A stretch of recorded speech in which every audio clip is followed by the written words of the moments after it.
ରଞ୍ଜିତ କିଶୋର ନାୟକ ଜଗନ୍ନାଥ ନଗର ନାଇଁ ଆସିଥିଲି କ'ଣ ମୋର ଟ୍ରାକ୍ଟରଟି 1 ତାରିଖ ଦିନ ଚୋରି ହେଇଯାଇଛି ରାତି 12ଟାରେ ଚୋରି ଯାଇଛି। ତେଣୁକରି ମଞ୍ଚେଶ୍ୱର ଥାନାରେ ମୁଁ ଏଫଆଇଆର୍ଟା କରିଥିଲି।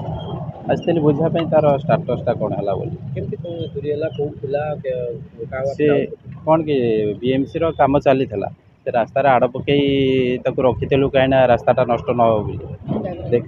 ଦେଖିଲା ବେଳକୁ ରାସ୍ତାରେ ସକାଳକୁ ଗଲାବେଳକୁ ସେଦିନ ରାତିରେ ଥୁଆ ହେଇଛି, ଆଉ ସକାଳୁ ଗଲାବେଳୁ ଟ୍ରାକ୍ଟରଟି ଆଉ ନାହିଁ ଯଦି ଆମେ ଖୋଜାଖୋଜି କଲୁ, ବହୁତ ଖୋଜାଖୋଜି ପରେ ତାପରେ ମଞ୍ଚେଶ୍ୱର ଥାନାରେ ଆସି ଏଫଆଇଆର୍ ଦେଇଛୁ ଏବଂ ଏଫଆଇଆର୍ ବି ସାର୍ ରଖିଛନ୍ତି ଏବଂ ଇନଭେଷ୍ଟିଗେସନ୍ କରୁଛନ୍ତି। ସବୁଦିନ ତ କହୁଛନ୍ତି ଯେ ନାଇଁ ଆମେ ସିସିଟିଭି ଫୁଟେଜ୍ ଇଏ ଏବଂ ପ୍ରପର୍ ଇନଭେଷ୍ଟିଗେସନ୍ ବି କରୁଛନ୍ତି। ଆଉ ଯେଉଁ ସାର୍ ଆମର କେତେ ଦିନ ହେଇଗଲାଣି ଏ କେସ୍? ହେଇଗଲାଣି 5 ଦିନ ହେଇଗଲାଣି ଆଉ। କ'ଣ ଏବେ କ'ଣ କହୁଛନ୍ତି ନାଇଁ ସାର୍ ତ ଯେଉଁ ଗିରି ସାର୍ ନେଇଛନ୍ତି କହୁଛନ୍ତି 100% ଆସ୍ୟୁରାନ୍ସ ଦେଉଛନ୍ତି ଯେ ମିଳିଯିବ ବୋଲି। ଆମର ସେ ଭରସା ବି ଅଛି ସାର୍ ଉପରେ, କାହିଁକିନା ସାର୍ ବି ସେମିତିଆ କେସ୍ ବହୁତ ମାନେ 100% ସକ୍ସେସ୍ କରେଇଛନ୍ତି, ଆଉ ସେ ଭରସା ବି ଅଛି। ତେଣୁ କାହାକୁ ଡାଉଟ୍ ଲାଗୁଛି, ଆପଣଙ୍କୁ କାହାକୁ ଡାଉଟ୍ ଲାଗୁଛି କିଏ ନେଇଯିବ?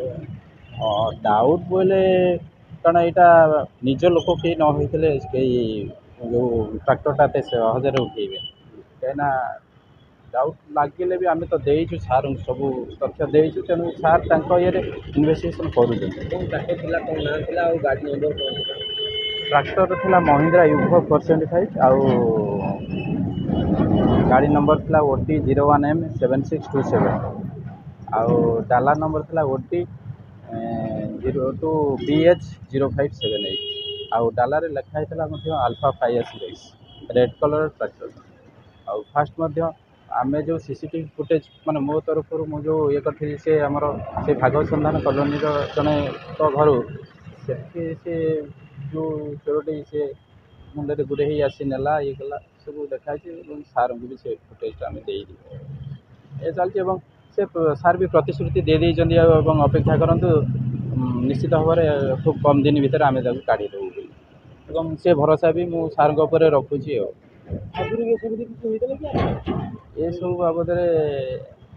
ଏସବୁ ବାବଦରେ ବୋଇଲେ ଆମେ ମାନେ କାମ କରୁଛୁ, କେଉଁଠି କ'ଣ ସେ ପଟା ଉଠେଇ କିଏ ନେଇଯିବ, କିଏ ସିମେଣ୍ଟ ନେଇଯିବ, କେଉଁଠି ରଡ଼ ବି ଏମିତି ଛୋଟ ମୋଟ ଯାଇଛି।